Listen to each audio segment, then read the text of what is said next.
En la cadena SER del Guadiato, Diálogos. Un espacio de Radio Peñarroya para escuchar, comprender, para razonar. Diálogos, con la firma de Francisco Javier de los Ríos. 12:30 en punto, como le gusta al profesor de la Universidad de Córdoba, Francisco Javier de los Ríos. Entramos en materia, en diálogo. Francisco Javier, ¿qué tal? Buenas tardes. Hola, buenas tardes. Profesor de la Universidad de Córdoba, que no sé, que lo dejemos claro, que es profesor de la UCO. Hoy de nuevo con diálogos, con un dialogante de altura, pero déjame también saludar antes a Pablo, al amigo Pablo Auto, que está por aquí. Pablo, ¿qué tal? Buenas tardes. Hola, buenas tardes. Pues ya hechas las presentaciones, vamos con el dialogante del día de hoy, que es Pablo Gumiel, una persona que ha venido por aquí, por nuestra comarca, que conoce bien nuestra comarca, pero ¿quién es Pablo Gumiel? Pablo Gumiel Martínez es un geólogo e investigador del Instituto Geológico Minero de España. Es licenciado en Ciencias Geológicas por la Universidad de Madrid en el 75 y doctor en Ciencias Geológicas, especialidad de Geología Económica por la Universidad de Salamanca en el 82.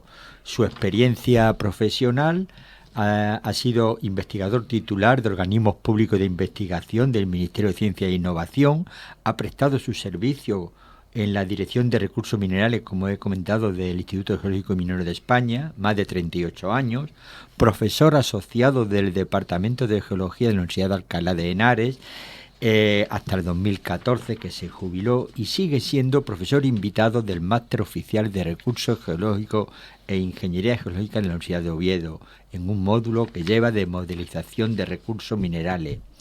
Su especialización es los recursos minerales, la geología estructural aplicada a yacimientos minerales, aplicación de los fractales en geología y en yacimientos minerales.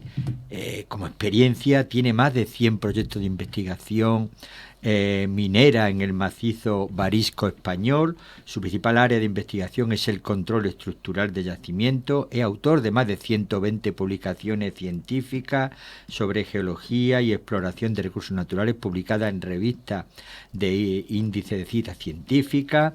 Ha presentado más de 70 ponencias y comunicaciones en congresos nacionales e internacionales. Colaborador del subprograma Modelización de Yacimientos de la Comisión Interministerial de Ciencia y Tecnología, fue miembro del Comité Científico Asesor del Geológico Minero. En fin, podríamos seguir hablando un montón porque es un currículum, como todos los que nos acompañan habitualmente, impresionante.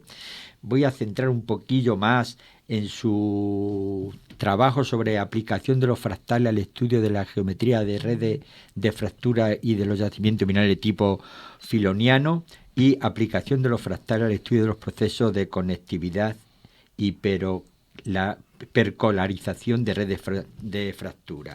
Y creo que debemos darle ya la bienvenida al doctor Gumiel Martínez. Vamos a saludar al doctor Gumiel. Pablo Gumiel, ¿qué tal? Buenas tardes. Hola, buenas tardes. Lo primero, agradecerle que muchísimas gracias por la presentación, que la verdad es que lo agradezco. Y encantado de estar con vosotros. Lo primero, agradecerle la presencia en directo en los micrófonos de la cadena SER del Guadiato y una pregunta que yo siempre me hago: ¿por qué la geología? Es una pregunta muy buena. La verdad es que la geología, no sé, nace para mí desde que era pequeño. Recuerdo con mi abuela, pues fíjate, en los años 60... ella era pastora, le gustaba mucho el campo y me enseñaba piedras y yo me dedicaba a recogerlas, guardarlas en una caja y a ponerles nombres.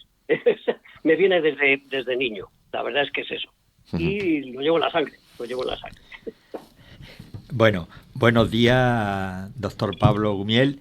Para mí es un auténtico placer hablar hoy con usted porque, como has comentado, todos de pequeño hemos tenido esa curiosidad por las piedras y hemos coleccionado de una u otra manera. Yo recuerdo en mi infancia que la gaseosa La Casera daba unos minerales y yo los coleccionaba. Y te iba a preguntar, pero ya la has respondido, ¿por qué la geología? Por lo tanto, no te la pregunto. Lo que sí te quiero preguntar es, y por ahí empiezo, ¿qué tipo de yacimientos minerales han estudiado y cuáles son las características principales? Bueno, es una pregunta muy interesante también, sin duda. Empiezo con la especialización en yacimientos de antimonio, porque hice mi tesis doctoral, que estuve 7 años trabajando para la tesis doctoral, haciendo, pues eso, una clasificación tipológica estructural de todos los yacimientos de antimonio de la península ibérica, incluido Portugal. Y me gustaron tanto que hice la tesis, ¿no? Bueno, la verdad es que fue una tesis muy importante. En aquella época, la presento en el año 82 en la Universidad de Salamanca, pues no había infraestructura sobre los yacimientos de antimonio. Me costó tanto que tuve que ir a Francia para ponerme en contacto con gente que había trabajado en yacimientos de antimonio, pero es así. Y luego, pues ya por mi trabajo en el Instituto Geológico, yacimientos de estaño wolframio, los yacimientos de oro, y ha sido muy importante la realización de hojas metalogenéticas tanto en la comunidad de Extremadura como la de Andalucía, concretamente en Córdoba y Sevilla, donde colaboré en la realización de los mapas metalogenéticos, pues siendo muchos los tipos de yacimientos con características particulares que he estudiado en mi carrera profesional, sin duda. Bueno, y en ese amplio y extenso análisis que ha hecho de yacimiento, ¿qué métodos se utilizan para analizar y modelar los yacimientos minerales? Sí, los métodos, a ver, hay que empezar el estudio siempre en campo. El control estructural, control litológico, que el control estructural puede ser, pues eso, caracterización de fallas, a favor de las cuales se emplazan las soluciones mineralizadoras, o bien determinadas litologías que influyen en la génesis de las mineralizaciones. Evidentemente luego, pues toma de muestras, realización de láminas delgadas y probetas pulidas, porque eso todavía se hace y es así. Hay que conocer lo que se denomina la paragénesis mineral, es decir, la asociación mineral que constituye el yacimiento, toma de muestras para realizar análisis químicos. Cualquier campaña de exploración minera, pues hay que realizar geoquímica, campañas de geofísica, hoy día con técnicas ya mucho más sofisticadas que cuando yo empecé, sondeos y sondeos con recuperación de testigo. Y luego, pues en la actualidad hoy ya hay software específico para modelización 3D de los yacimientos, evidentemente que ayuda mucho, porque los modelos primeros que yo tuve que hacer fueron utilizando pues papel vegetal y milimetrado, ¿no? Efectivamente, claro, ha cambiado la cosa. Sí, claro que ha cambiado. Y pregunto, ¿qué desafío has encontrado en tu carrera como geólogo y consultor de geología minera? Oh, qué pregunta más interesante. Claro, los desafíos que he encontrado a lo largo de mi carrera han sido muy numerosos. Primero, a veces se generan grandes dudas sobre si estaré comprendiendo bien el tipo de yacimiento, la estructura que lo controla, qué control litológico o estructural tiene. Eso por un lado, eso siempre te planteas la duda de si lo estás entendiendo. Evidentemente, con los años de experiencia vas teniendo más seguridad en ti mismo. Y luego, pues está claro que la responsabilidad de tu decisión de cara a gastos que una empresa determinada pueda realizar, pues también te influye, porque dice, bueno, vamos a ver, si me equivoco está gastando dinero en poner sondeos donde no va a encontrar nada. O sea que realmente son desafíos importantes que se tienen y que se van limando un poco con la experiencia, pero aún así siempre existe. No hay ningún yacimiento que conozcas hasta que no lo has explotado del todo, eso decía mi maestro. Y es verdad, es verdad. ¿Y en qué proyecto de investigación o asesoramiento científico has realizado o si sigues actualmente realizando esa tarea? Bueno, como has dicho antes, pues he realizado más de 100 proyectos de investigación minera, ¿no? No voy a decir lo que ya has dicho, lo que sí, final, después de acabar un poco el tema en el geológico, pues he realizado trabajos de consultoría en exploración minera en diferentes tipos de yacimientos minerales para empresas variadas, australianas, canadienses y sudafricanas fundamentalmente, estudios de geología estructural en yacimientos minerales en Argentina, rocas industriales en Mauritania y luego aplicación de fractales también en Reino Unido y en Escocia. En Escocia también, sí. Y luego finalmente, bueno, pues aparte de Estados Unidos, Canadá, Sudáfrica, participé en la campaña antártica 1998-99 en trabajos de geología estructural y análisis de fracturas, que también fue pues muy interesante lo que es el hecho de estar allí, sin duda. claro. Te va a hacer una pregunta un compañero que tenemos aquí en el estudio, Pablo Aute. Pablo, por favor. Buenas tardes, profesor. Hola, buenas tardes. ¿Qué importancia tienen los metales escasos o high-tech metals para la economía y la tecnología? Muy interesante tu pregunta. La importancia de los metales escasos, high-tech metals, como cobalto, tierras raras, etcétera, es muy grande y todavía lo va a ser más en el futuro.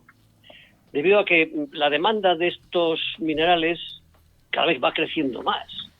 Estos minerales son la base de nuevas tecnologías de cara, por ejemplo, al desarrollo de energías renovables, baterías, etcétera. Entonces, el abastecimiento de estos metales para Europa es un gran desafío y por esta razón la Unión Europea está impulsando políticas de autoabastecimiento de estos metales y investigaciones que se van a realizar en todos los países, realmente. Es así.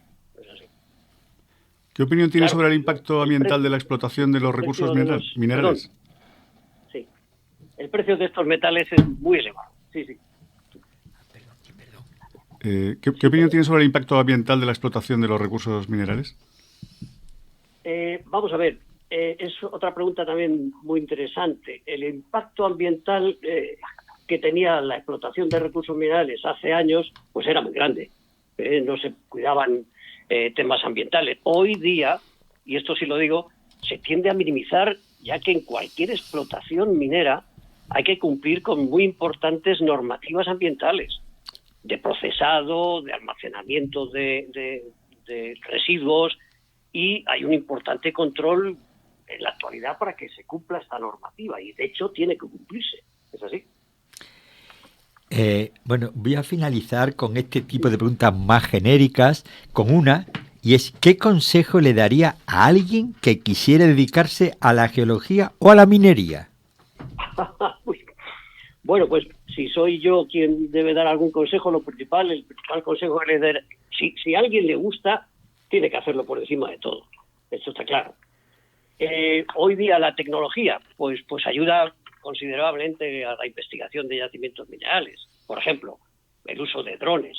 Yo cuando he visto un dron, y qué barbaridad, cómo ayuda a lo que es saber el tipo de estructuras en campo, etcétera. Pero no se puede olvidar, y esto sí que lo subrayo, el reconocimiento en campo. Es fundamental y seguirá siendo. Por mucho que la tecnología avance, el geólogo tiene que reconocer, pues eso, una roca en el campo, ver una falla en el campo y medirlo.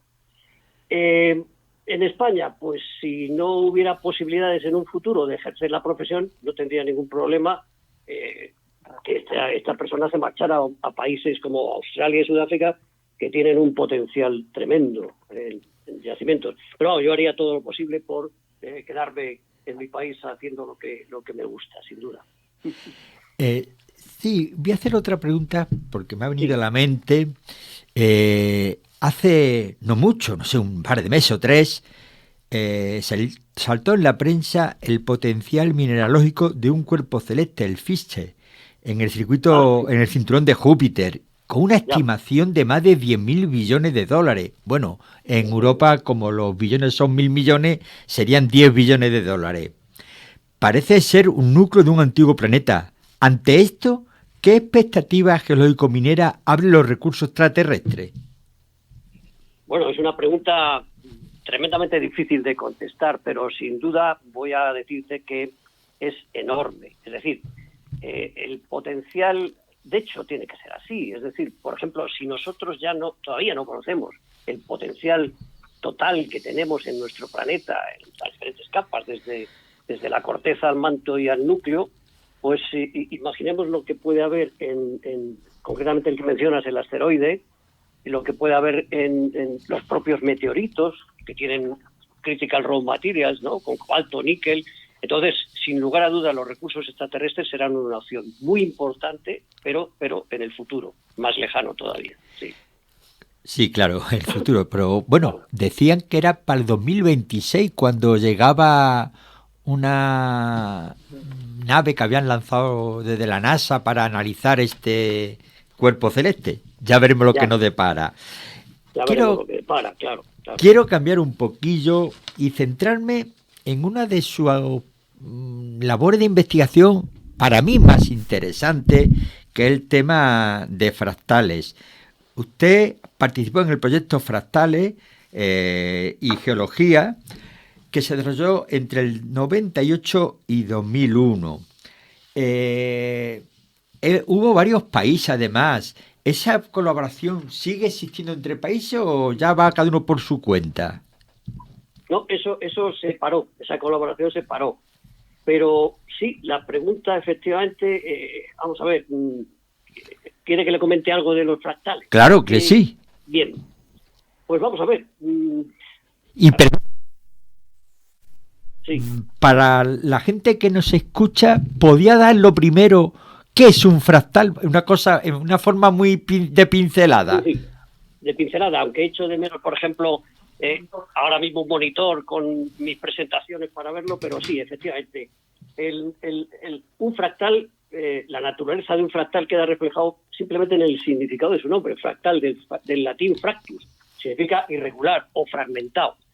Aquellos objetos que tienen una forma sumamente irregular, digamos, son fractales. Entonces, muchos fenómenos naturales son fractales, y una consecuencia de esa fractalidad es que se puede obtener información a una escala y que sea aplicable a otra. Por ejemplo, cuando estudiamos geología, no nos damos cuenta desde chavales y nos dicen los profesores, tenéis que escalar las fotografías que hagáis. Evidentemente, porque claro, si no escalamos tenemos que poner 1 centímetro, un martillo, 1 metro. Por ejemplo, podemos encontrar estructuras, que te digo yo, un pliegue o cualquier tipo de estructura que puede aparecer a un tamaño centimétrico o decimétrico o kilométrico. Ese es el tema. Entonces, manejamos los fractales sin saberlo realmente, ¿no? Entonces, en pocas palabras, un fractal ocupa una situación entre el orden euclídeo y el caos determinístico. Mandelbrot, que fue uno de los padres de los fractales, alejándose de la geometría clásica euclidiana, que no vale para estudiar la naturaleza, pues estos conceptos se empezaron a aplicar ya en técnicas multidisciplinares como física, química, astronomía, biología y ahora en geología también, ¿no? Por ejemplo, en la naturaleza, la botánica, un helecho, pues depende de cómo lo bajamos, la distribución de las hojitas del helecho es fractal. El romanesco, por ejemplo, yo no soy que estudio el cuerpo humano, pero el sistema de venas del cuerpo humano es absolutamente fractal, las redes de drenaje de los ríos, etcétera. Entonces, pues entre un fractal matemático que es absolutamente invariante, pues por ejemplo, vamos a ver, entre lo que se denomina, pues eso, en geometría clásica, la dimensión euclidiana de un punto es 0, la de la línea es 1 y la de un plano es 2 y la del espacio es 3. Entonces, ¿qué es lo que hacemos? Por ejemplo, la dimensión, cuando trabajamos con números fraccionarios, la dimensión entre 0 y 1, por ejemplo 0,63, es el polvo de Cantor. La dimensión entre 1 y 2 ya es el triádico de Koch, en un plano, 1,26. La dimensión entre 2 y 3 es la esponja de Menger, ya en el espacio. Entonces, ¿qué es lo que hicimos nosotros? Plantearnos la posibilidad de aplicar fractales en un proyecto que teníamos del Instituto Geológico Minero, de decir, vamos a ver, estamos en la Codosera, al sur de Extremadura, ¿no? Y decimos, bueno, ¿habría alguna posibilidad de, aplicando fractales, decir, este sistema filoniano tiene mineralización y este no, y nos ahorramos el poner sondeos? Y así fue, esa fue la idea. Y no sé si me he enrollado un poco de... No, bueno, me ha parecido apasionante. Que va, además, es que, bueno, ese continuo del 0,1, pasar del punto a la recta, está tan en boga, tanto en lo que es lógica difusa, como que lo que son ordenadores cuánticos, como en tantas otras cosas que, bueno, que abre unas expectativas espectaculares. Y ha comentado que empezaron a estudiar en la parte de Extremadura con la geometría fractal. ¿Qué ventajas tiene el uso de la geometría fractal para el estudio de estructuras geológicas? Sí, por ejemplo, seguimos con el tema de las redes de fractura o de venas. Nosotros aplicamos, claro, me gustaría ponerlo en un esquema, no puedo. Aplicamos una ecuación fractal sencilla. Voy a decirla, n aproximadamente, siendo n el número de objetos, es decir, por ejemplo, en este caso, el número de fracturas, el número de venas que mides en el campo, es igual al espesor. Nosotros medíamos el espesor, la potencia, la apertura de las venas, puesto que es donde reside mineral si lo hay, por por una constante proporcional y un exponente de, que es la dimensión fractal de distribución de potencias. ¿Cómo lo obtienes ese exponente? Pues aplicando logaritmos. Claro. Y entonces empezamos a ver que, por ejemplo, cuando la dimensión de distribución de potencias era 1, no había conectividad de las fracturas, no había mineral. Amigo, pero cuando la red de venas, aplicando esta fórmula tan sencilla, pues la dimensión de distribución de potencias era menor que 1, por ejemplo 0,5, 0,6, en ese caso sí había conectividad y, curiosamente, había mineralización en esa red de venas. Y eso nos animó hace ya 30 y tantos años. Y, bueno, pues empezamos a ver, y no solo eso, sino a pedir proyectos financiados por la Dirección General de Investigación Científica y Técnica, también en colaboración con la Universidad de Southampton, el profesor Sanderson, y empezamos a decir, bueno, esto lo estamos aplicando en yacimientos de oro, pero hay que aplicarlo a otro tipo de mineralizaciones.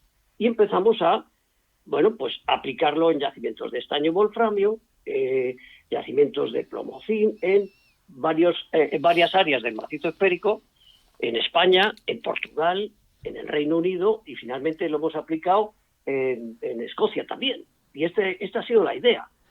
Bien, esto pues al principio causó un poco, bueno, ¿por qué se mete esta gente en temas matemáticos? A mí las matemáticas me gustan, pero no soy matemático. El profesor Sanderson sabía muchas de matemáticas y nos ayudó mucho.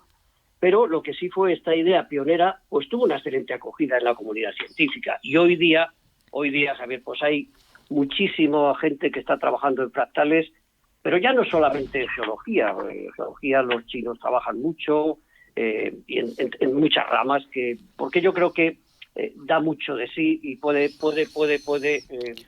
digamos, solucionar muchos problemas. Por ejemplo, la aplicación de fractales a la distribución y a la exploración geoquímica, la distribución de muestras con anomalías, etcétera, ¿no? Esto también los fractales tienen mucho que decir, ¿vale? Claro. Recuerdo que allá por el año 97, creo que fue, por Santa Bárbara, estuvo usted dando una conferencia en mi escuela, en la Politécnica de Belmez, y habló sobre su experiencia que había tenido en una expedición a la Antártida, que debe ser una cosa apasionante. ¿Puede usted hablarnos un poquillo de esa experiencia, de qué dificultades tuvo que superar, alguna anécdota en general de su experiencia, como he comentado, en la Antártida? Ya, bueno, voy a hacer un pequeño resumen, que se me ha olvidado decir una cosa de lo anterior. Sí. Que también hemos aplicado fractales para estudiar procesos de conectividad y percolación en la faja pirítica ibérica. Esto es importante y lo quería resaltar antes de que me preguntara el tema antártico, porque qué duda cabe que, por ejemplo, los stockwork, que son las zonas de alimentación de feeder de los sulfuros masivos, son redes de venas con sulfuros. Y aplicamos fractales y sale también bastante bien las zonas más mineralizadas en cobre, oro, etcétera, en el stockwork de Río Tinto, y lo aplicamos ahí. Era comentárselo porque creo que es importante y abre todavía muchas más posibilidades para los grandes yacimientos de sulfuros masivos, bueno, que existen en nuestra faja pirítica ibérica. Efectivamente, el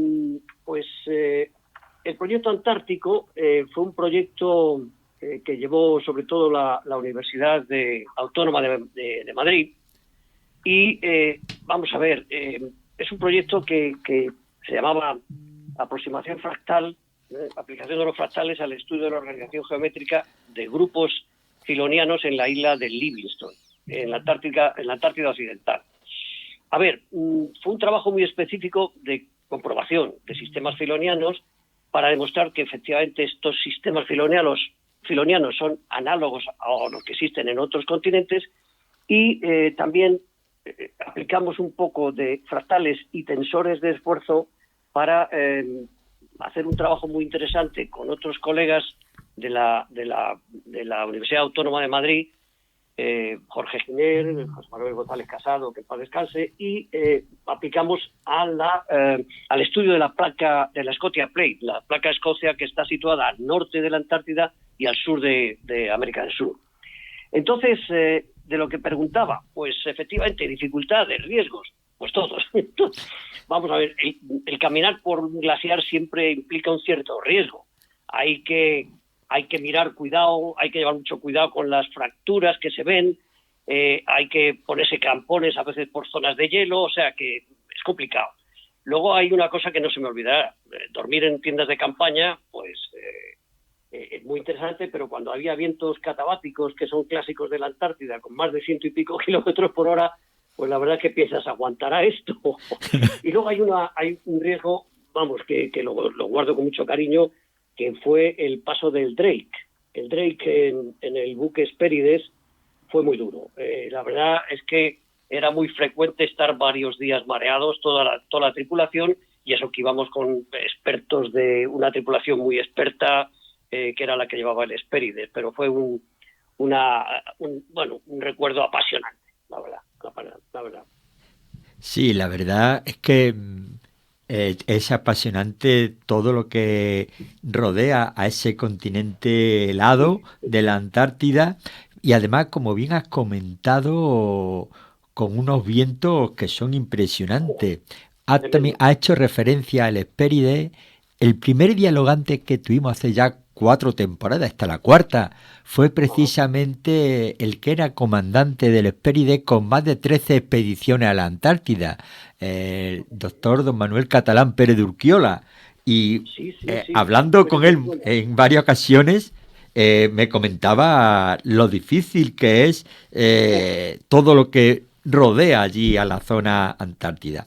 Bueno, profesor, es un auténtico placer hablar con usted. Me queda muy poco tiempo. Quiero aprovecharlo al máximo, pero nos quedan 3 minutos escasos. Y es que a las 2 nos cortan.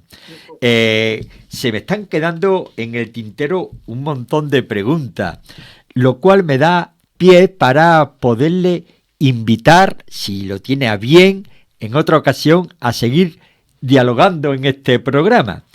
Sí, para mí será un placer estar con vosotros. La verdad que para mí también lo está haciendo, recordar cosas que me gustan tanto, sin duda.